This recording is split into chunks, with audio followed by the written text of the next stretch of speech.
বিয়েতে খরচ বেশি, তাই বিয়ে করতে দেরি করছেন অনেকে। তবে এবার বিয়ের জন্য ঋণ দিবে ব্যাংক। দেশে এখন এমন কয়েকটি ব্যাংক আছে যারা বিবাহ ঋণ নামের বিশেষ ঋণ সুবিধা দিচ্ছে। এসব ব্যাংকের ওয়েবসাইটে এই তথ্য দেওয়া আছে। জামানত ছাড়াই বিয়ের জন্য ঋণ দেওয়া হয়। বিয়ের জন্য 25,000 টাকা থেকে 20 লাখ টাকা পর্যন্ত ঋণ নেওয়া যায়। মাসিক কিস্তিতে ঋণ পরিশোধের সুযোগ রয়েছে। এই ঋণ পরিশোধে সময় পাবেন সর্বোচ্চ 5 বছর। তবে কিস্তির সংখ্যা বাড়ালে সুদের পরিমাণও বেড়ে যাবে।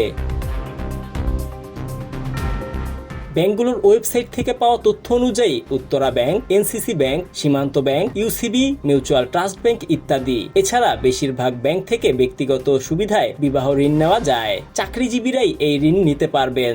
স্থায়ী চাকরি, ভালো আয় হলে অগ্রাধিকার দিবে ব্যাংক। বয়স, চাকরির অভিজ্ঞতা ও আর্থিক লেনদেনের ইতিহাস বিবেচনা করে অন্য পেশাজীবী যেমন চিকিৎসক, শিক্ষক এরাও আবেদন করতে পারবেন।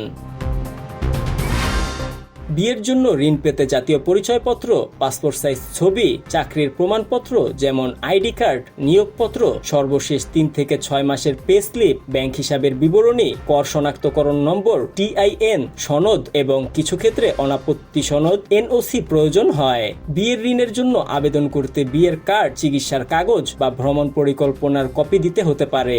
এর সঙ্গে বর বা কনের সাম্প্রতিক তোলা 2 কপি পাসপোর্ট সাইজ ছবি চাইতে পারে ব্যাংক।